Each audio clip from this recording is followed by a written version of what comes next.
Well, I'll be honest with you. What I teach every day, I touch on people. And I mean that physically and just emotionally. This is Blair Durham with Black Wall Street Today, your media hub for all things Black entrepreneurship, politics, news, and events in Hampton Roads and beyond. When I say black, y'all say Wall Street. Black Wall Street. Black Wall Street. When I say black, y'all say Wall Street. Black. Black Wall Street Today. I am your host, Blair Durham, and we've got such an exciting show in store for you.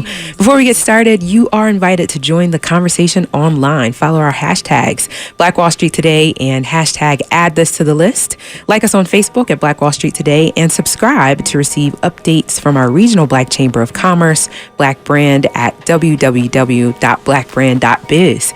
Are you interested in being featured on our show?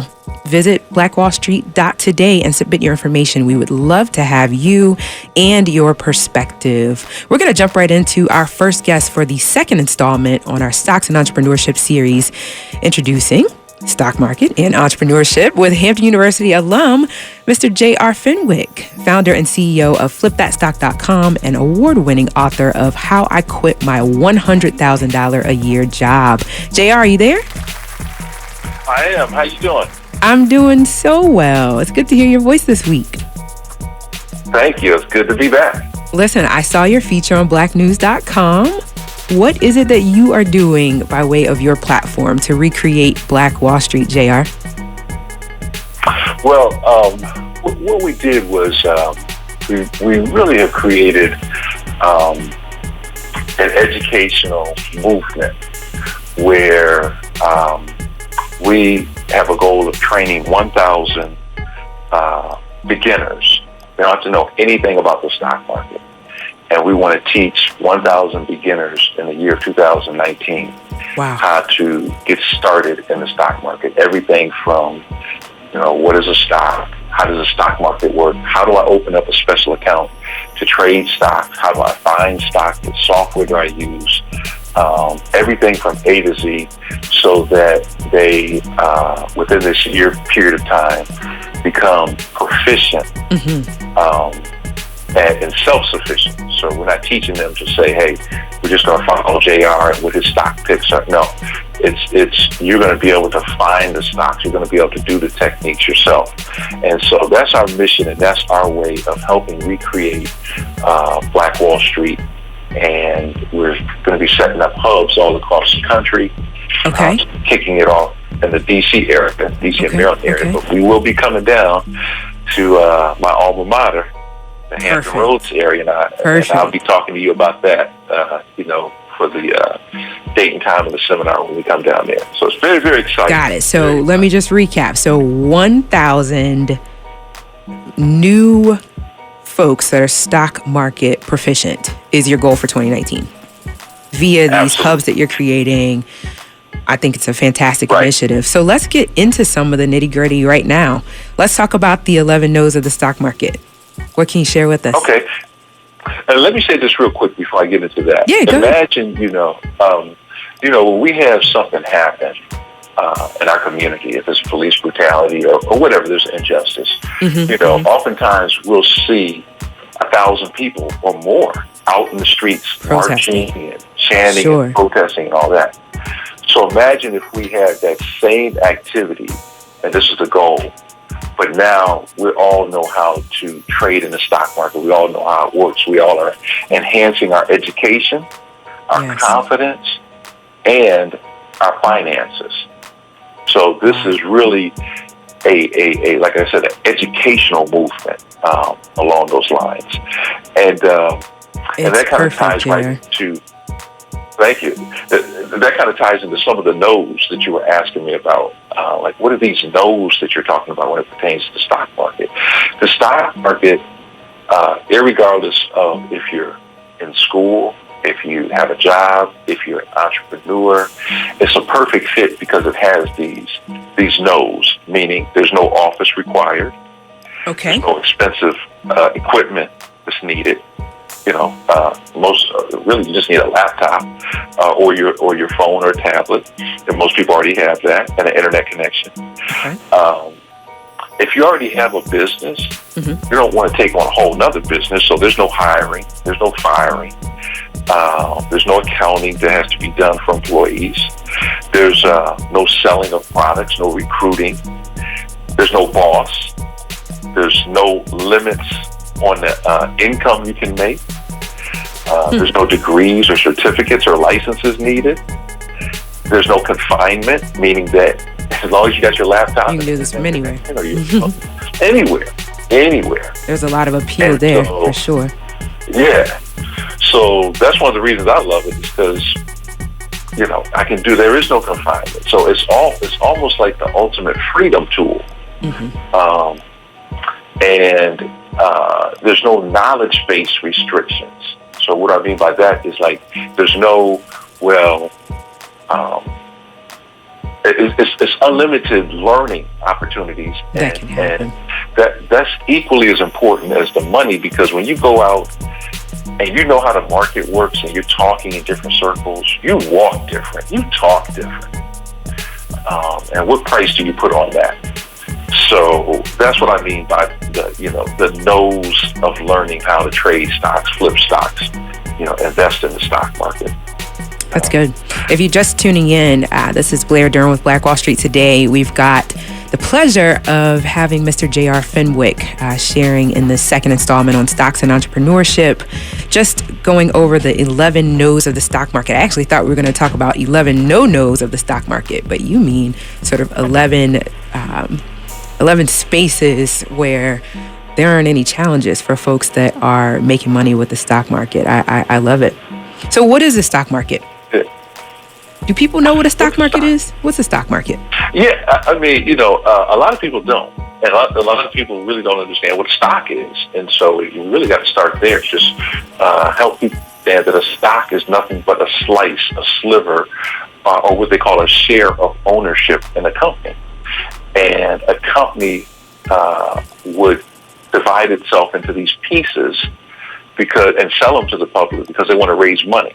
So let's take, say, Apple. At some point, they started in Steve Jobs and Steve Wozniak and some of his friends started in the garage, started growing, started building this. But at some point, they needed a lot of money, maybe $100 million, $200 million, which is really nothing on Wall Street. And so they say, hey, now, I don't know the exact scenario, so I'm just kind of making this up as an example for Apple. But let's say they wanted to raise $100 million. They say, okay, let's divide our company into 100 million pieces, sell it for $1 a share. And we raise this money, and now we can use this money, to build factories or do marketing or whatever they need. But the people they sell those shares to now become legal owners in the company. So they're no longer private. They're a public company. They have to report to the owners. They have to report what their earnings are, what their expenses are, and things of that nature. Right. And so that's what a stock is. Okay. The stock market is just a centralized place where people go to buy and sell and exchange their shares of stock. Got it. Because if we didn't have this centralized place, people might be walking around with a picket sign saying, I got 500 shares I'm trying to sell. I got 1,000 I'm trying to buy. They needed a centralized place, and that's what the stock exchange is. Yeah. In its most simplest term, there's really no more complicated than that. Got it. So for me, it kind of begs the question, okay, so if we're talking what is a stock market, so there's not really the stock market. There would then be multiple stock markets that we could participate in. Is that right?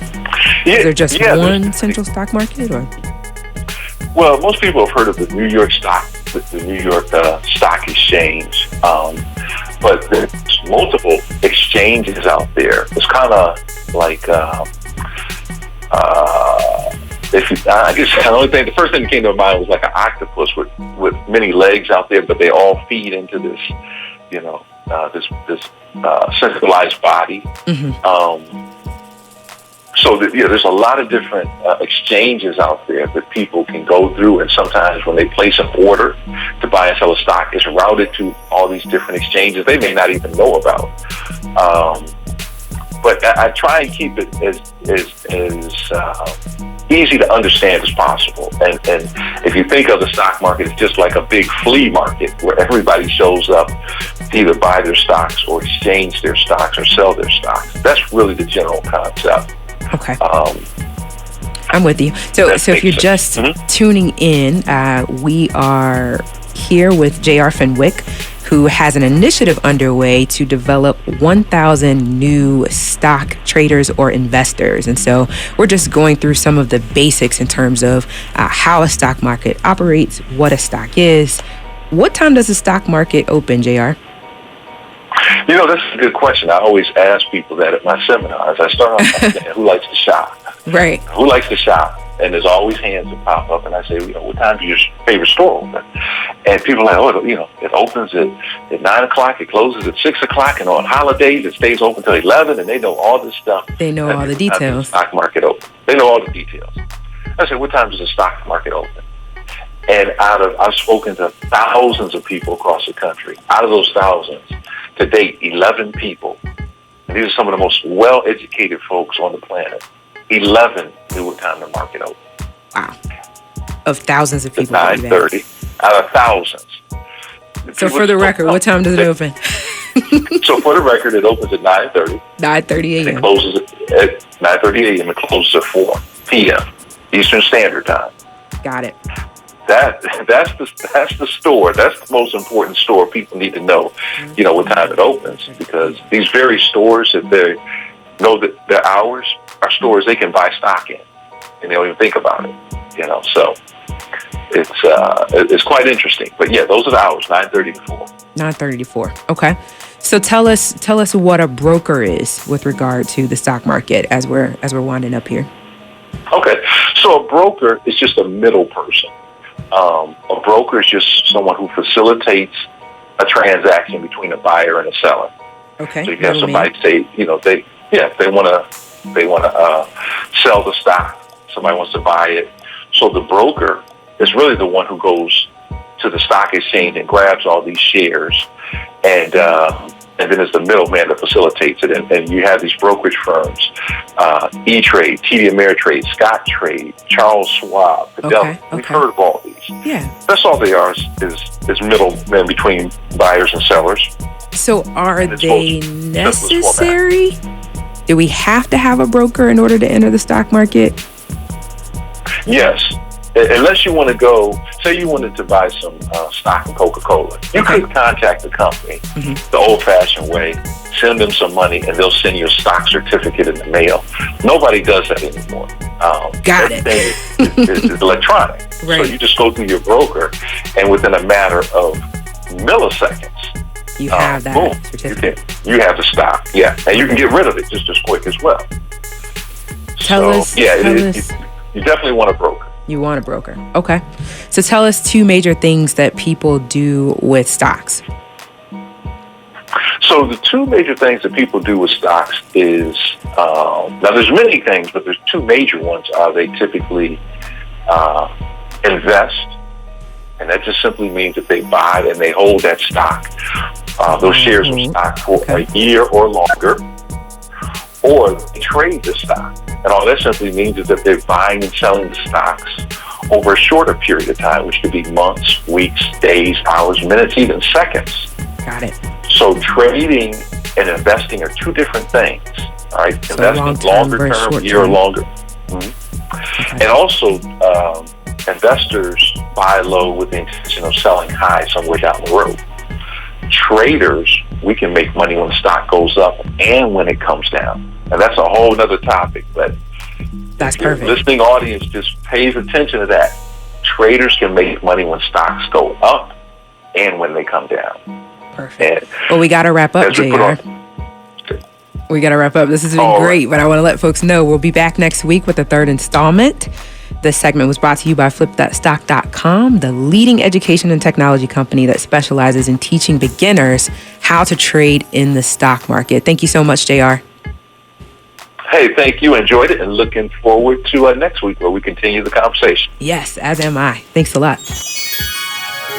The release of the highly anticipated finance self-help book, Girl, What You Gonna Do With Your Money? is right around the corner, and here to share more about it is its author, serial entrepreneur, and business magnate, Tawana Golson. Tawana, how are you? Hi, I'm doing great. How are you this day on this great Getting Up Wednesday? Yes, so good to hear your voice. I'm banging on things and getting in trouble with my producer.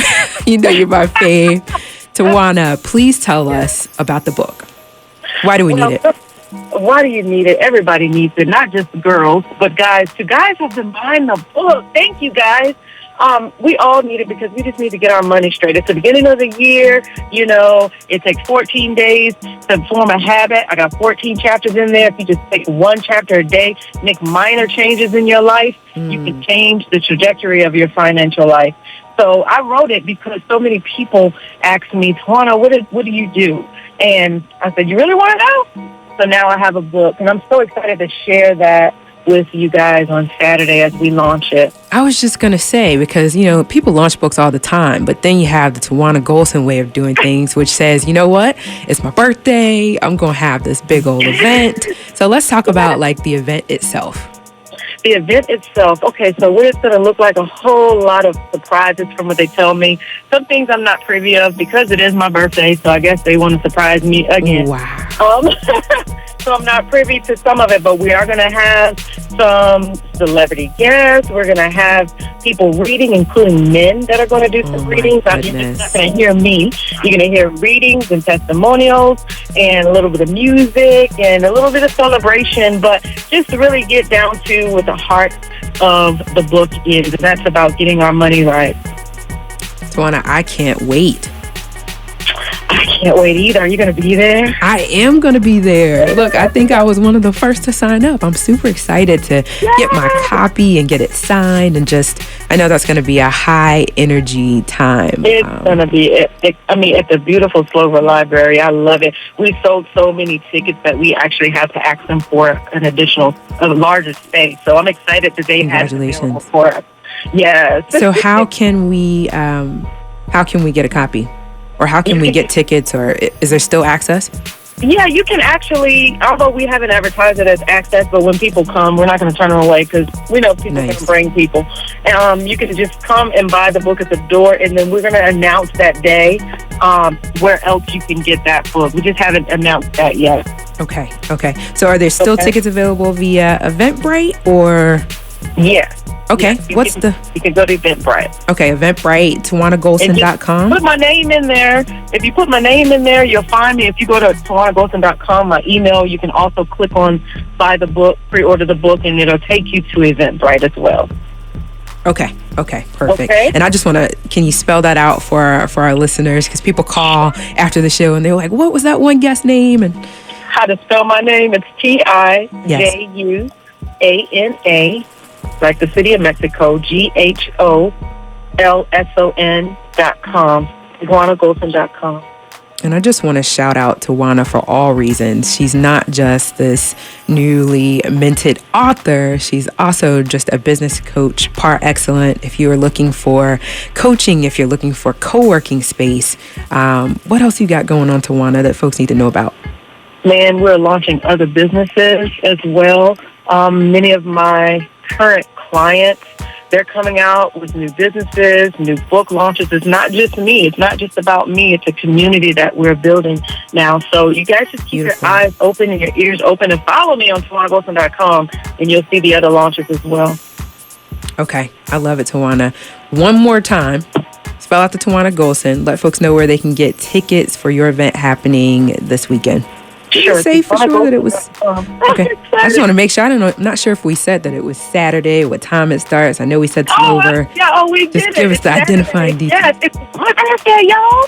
Saturday, January 12th, Slover Library, Norfolk, Virginia, the beautiful Norfolk, Virginia, from 6 p.m. to 9 p.m. We're going to just have a great time. I'll be able to sign some books and take pictures with people and just really love on people, and thank you for just buying my book. And TawanaGolson.com is TijuanaGolson.com.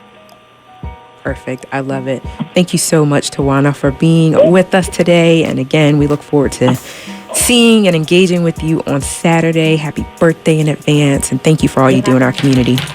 Thank you for having me. You guys have a good Absolutely. day. And as promised, a focus now on work-life balance solutions for entrepreneurs. I'm excited to introduce Reverend Jossie Patterson. He's a graduate of the Duke Divinity School in Durham, North Carolina, ordained back in 2008.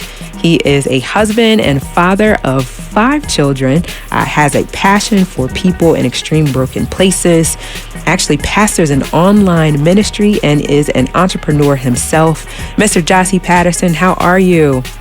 Hey, good morning, or good afternoon, rather. And I'd like to give a shout out to my hometown, Hampton Roads. Good to be on with you today, Claire.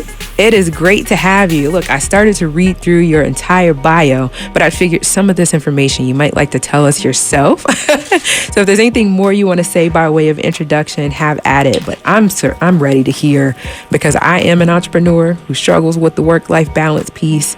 I want to know what solutions that you're implementing in your household for your family. Absolutely. And I think you said a lot in the introduction already. I have 5 beautiful children, so therefore it is important that I have a work-life balance. Absolutely. I know that they are my first priority, my first ministry. Yeah. I'm first called to them. And it's important that I take care of my duties as a husband, as a father, but also, you got to pay the bills. So, but may I call you Jossie? Yeah, absolutely. Okay, I got to ask you this, because that sounds really pie in the sky. When Yeah. I'm thinking about my 2 babies and my husband and my businesses, I'm struggling. I'm up at 5 a.m. I'm going to bed at 1 a.m. I'm texting all throughout it's super busy. How do you, practically speaking, how do you balance it? Right. Well, it's a work in progress, but I feel like once you know better, you can do better, right? So, and I've been working on these strategies for years, and by no means do I want to come across as they're being perfected. But I do have some strategies. I have these 5 things that help me balance my life, help me balance my work, my spirituality. Bless us, Reverend. And take care of myself. So we need this. Go ahead. Absolutely. So here we go. I'm going to do it in a quick Baptist sermonette style here. Oh, boy. The first part is knowing my worth. Okay. I think that's important. In my line of work, I'm a certified educator with the ACPE, and I teach ordained clergy and lay people who are looking to explore options in clinical ministry. Okay. And one of the things I start with is I ask them to drop an anchor in their worth, because that should never be negotiated by your circumstances, by your successes or your failures. You got to know that you have already been fearfully and wonderfully created in God's likeness and in God's image. And that's something that I work on. Now, is it always on 10? No, it fluctuates. It goes back from, I don't think I've dropped below 4 maybe, but it goes back and forth based on what I face every day, but just constantly reminding myself that my worth is non-negotiable. Okay. Being a serial entrepreneur, I start things, some of them take off, others don't. Mm-hmm. But it's about protecting that core, the core of who you are. So you're talking about really having a balanced perspective. So we are not our status as entrepreneurs. That's not who we are. That might be what we do, but who we are is something much, much greater and has much, much more value. So that kind of helps us to keep that psychology in check. Is that what you're saying? It's psychology, and it's also, I think, theological. Okay.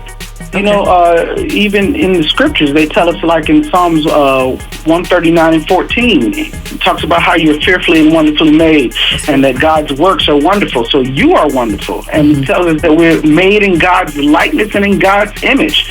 So when you look in the mirror, be careful about what you talk about, because you're talking about one of God's greatest creations. That's good.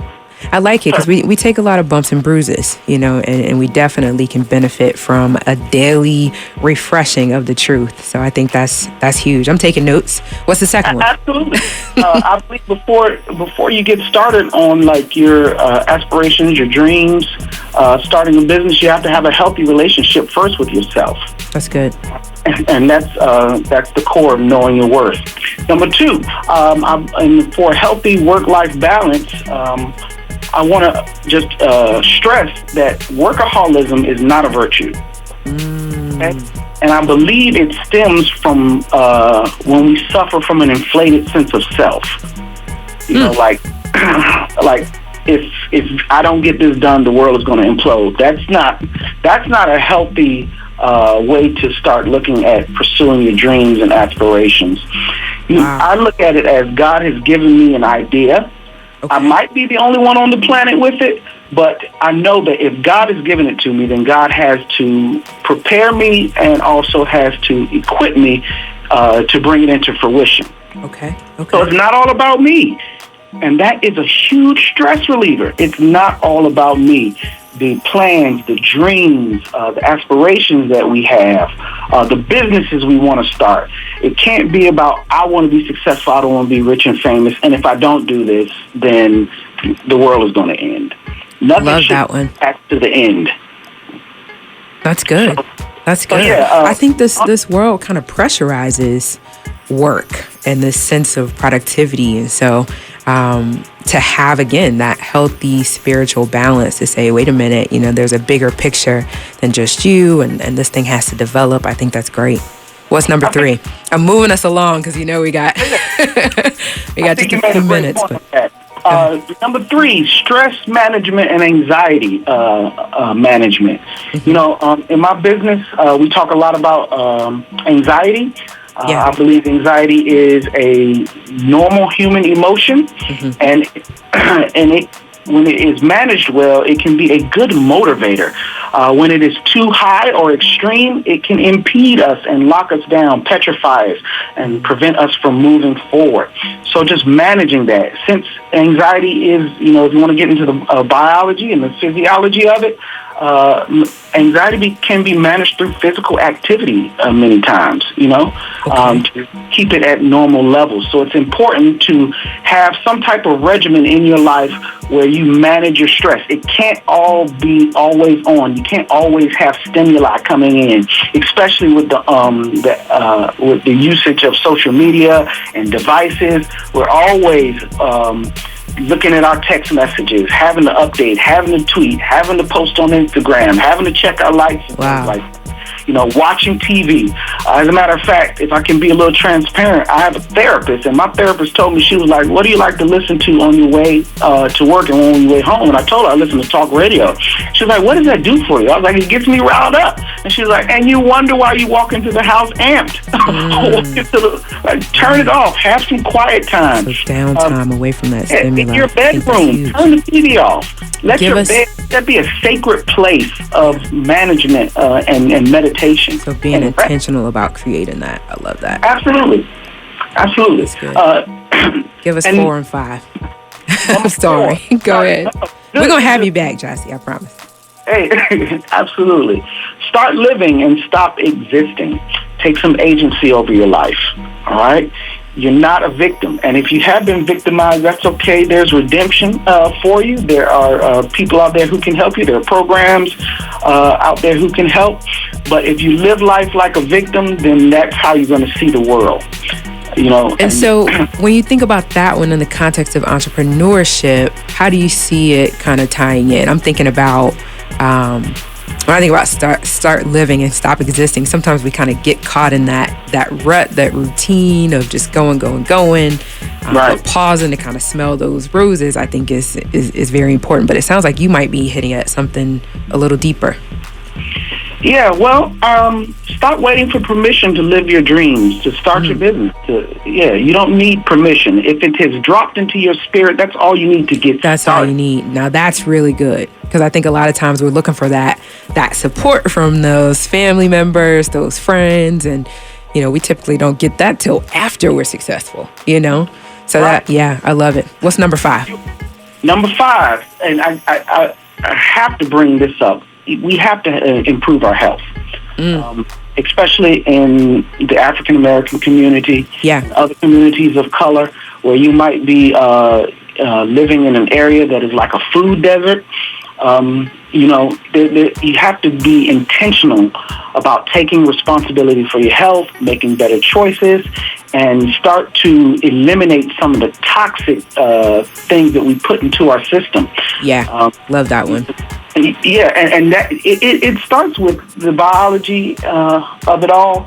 We can sometimes start putting things into our system like fast food. We got to wrap it up. I'm sorry.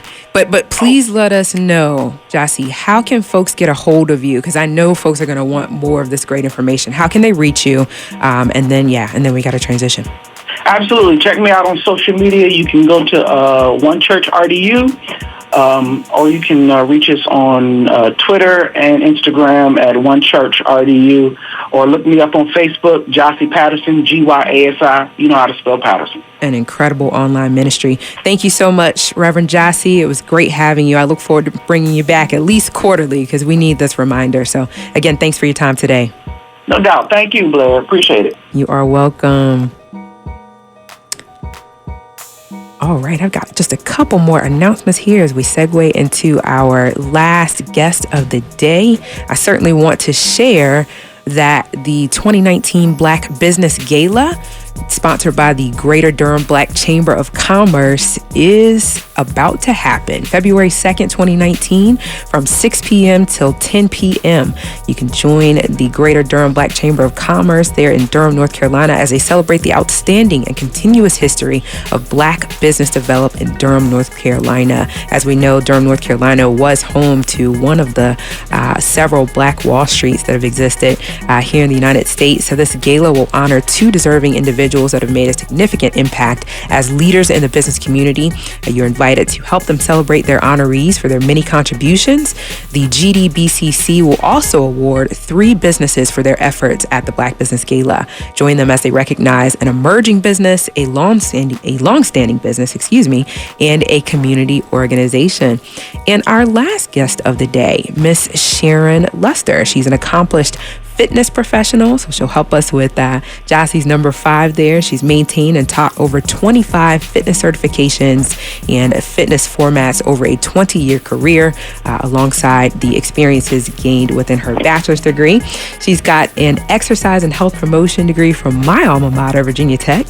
Her latest extension of her brand includes the exclusive 200-hour RYT yoga certification, as she works to connect her clients with a mindfulness approach to fitness and wellness that is soul-based. She looks forward to helping folks to reach their fitness goals that encompass all 7 degrees of wellness. I'm super excited to hear more. Sharon, please help us. We are struggling with work-life balance as entrepreneurs. What is your secret sauce, ma'am? How are you today? I am doing fantastic, Blair. I am so grateful and honored to be here with you. And before I get any further, I'm just especially grateful because, like you mentioned, we are fellow Hokings United, helping to elevate people, bless people. So I'm just really honored that we may serve. So I am absolutely just grateful to be here, honored as well. I'll be honest with you, right out the gate, Blair, there is no secret sauce. I think that's the first secret. I think we, as a society, are just so challengingly tough and hard on ourselves. And sometimes we are our own worst critic. So that's the first thing. I want to just tell you there is no secret sauce. You just really have to work on understanding, appreciating, and loving yourself, moving forward, knowing that you're doing the best that you really can as you just progress and elevate each and every day. So that's the first thing. I think that's so important, Sharon. Because everybody thinks that somebody's got it figured out. And it's like, oh, if I could just be more this like this person or that like that person. But the approach you're taking is to say, no, it starts with self-acceptance, right? We're all on our own trajectory. And we'll all get there. Oh, thank you for that reassurance this afternoon. So what is it that you are teaching? It looks like you've got, so I'm curious about the 7 degrees of wellness as it relates to entrepreneurship. Well, I'll be honest with you. What I teach every day, I touch on people. And I mean that physically and just emotionally, spiritually as well, whether it's through the platforms online or whether it's within the classes, private clients that I do as well. I'm a huge proponent of self-care, self-love, really understanding and putting in the work for yourself first. Because if you're busy, especially as a parent, you mentioned that as well, I'm a mom as well, if you're putting and pouring out all of this love into everyone else, you leave no time or effort for yourself.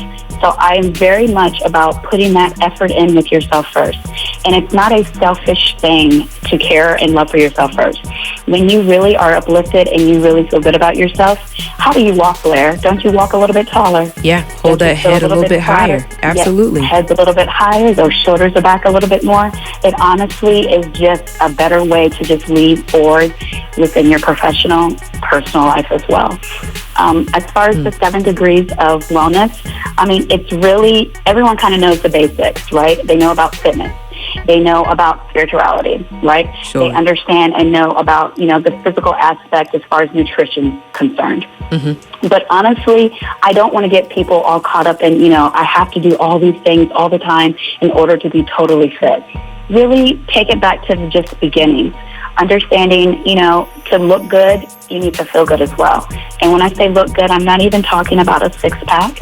I'm honestly just talking about how do you really walk? How do you walk your path? You're uniquely, like Dossie touched on, you're uniquely and wonderfully made. You have a specific, unique path that is for you. It's not going to look like how Blair's looks. It's not going to look how my favorite auntie's looks. It doesn't look how the mailman's looks. So just understanding what it means to you in order to move forward is really the huge proponent when it comes to wellness. Okay. But as far as answering your question, physical, of course, we know. Yeah. Emotionally, we know. Intellectually, socially, spiritually, environmentally, and then occupationally, which is like your work and your professionalism. So those are all the main components and dimensions of wellness, and you can kind of go around through those and work on those one by one. And so what is it that you're doing within your practice? Do you operate a gym? Do you work within someone else's gym? What's your contribution as it stands? Well, my contribution within my community here in the Shenandoah Valley, I work at 2 different locations. I also work with clients virtually, and whether that's internationally or even locally. Please talk about that. What's the virtual component? I love it. Look at Zoom making all things possible. Go ahead. I try. I really do. But, some days, like Dossie says, some days it works, some days it doesn't. Like just being kind with yourself. But as far as virtually goes, I have a self-care academy. And what that entails is I work with people to take care of their fitness, whether it's giving them programming that's unique to them or depending on the area, directing them to the resources that are appropriate for them based on what their quote-unquote soulmate workout is. Soulmate workout is just a workout that you're going to do day in and day out that keeps you consistent. I don't want to, introduce someone to Zumba if they don't enjoy dancing. You know what I mean? Sometimes people get cookie cutter programming and it's not really tailored to them. So I work with them to get, find their soulmate workout. So I do the physical part. I also counsel them nutritionally. Like you mentioned, I do have a degree. This is what I do. It's what I've done for over 20 years. It's my passion. It's really my love language and how I'm able to bless people because it really makes me feel as I'm contributing, into the world. So I deal with you physically. I deal with you nutritionally. And then I also hit upon the mindfulness. A lot of times, people don't have that mindset, the way that really it would be best behooved for them. So I really work to nail that down and find out what is their magic and how do we keep that magic and keep them sustainable so that they're a productive person within their own life. Beautiful. If you just tuned in, we're having a fascinating conversation now about work-life balance for the entrepreneur. We featured Reverend Jossie Patterson, and we're talking now with Sharon Luster, who is an extremely accomplished fitness professional, sharing with us sort of every realm of wellness and how it sounds to me like we've just kind of got to balance all of these things if we're going to lead lives that are full and fun and productive and healthy and helpful. You're kind of like all in my lane. I'm so excited to hear about this virtual self-care academy. Tell people how they can connect with it. How can we reach you? Sure. I have my Instagram page, which you can just find me under the handle The Solo Line. And I also have my own website, which again, thesololine.com. I'm going to have you say that again. What was it? On Instagram, it's The Soul Aligned. Just, The search for that, Soul you'll find me there. Aligned. Aligned. So Yes, we're talking TheSoulAligned. The Soul Aligned. You got it, Blair. Okay, You got okay. it. TheSoulAligned.com as well. You can find me on that website. You'll find a welcome video. You'll find actually some free mindfulness meditations on there as well as a self-love meditation for free. You'll find my schedule, my teaching schedule, whether I do master classes up and down the East Coast or whether I'm local in your area. I do classes as well within my Self-Care Academy. I also have a Yoga Soul Academy, the Yoga Soul Experience, where I'm able to teach people about yoga, about mindfulness, about meditation, about using essential oils, about using that practice of really just kind of getting you back connected with yourself. There's so much stimuli out there. Like Jossie mentioned, everyone's always in their phones. They're listening to things, watching things. And a lot of times we are so wound up or so overstimulated, we don't listen to the voice within. We Sharon, I got to cut you off. I'm so sorry. This has been phenomenal. I cannot wait to have you back on. Again, TheSoulAligned.com. The Soul Aligned on Instagram. I want to thank you again, and I certainly look forward to talking with you soon. If you're just tuning in, we featured J.R. Fenwick for the second segment on our installment on stocks and entrepreneurship. We featured Reverend Jossie Patterson and Miss Sharon Luster on a segment about work-life balance solutions for entrepreneurs. Thank you all so much for joining us today. Stay with us online at Black Wall Street Today on Facebook and Black Wall Street Today on Instagram, and then follow us on Twitter as well at BWS Today. We look forward to talking again next week. Have a wonderful week. I have said and I will continue to say that the most important priority for the Black community is the Black community, not a particular political party.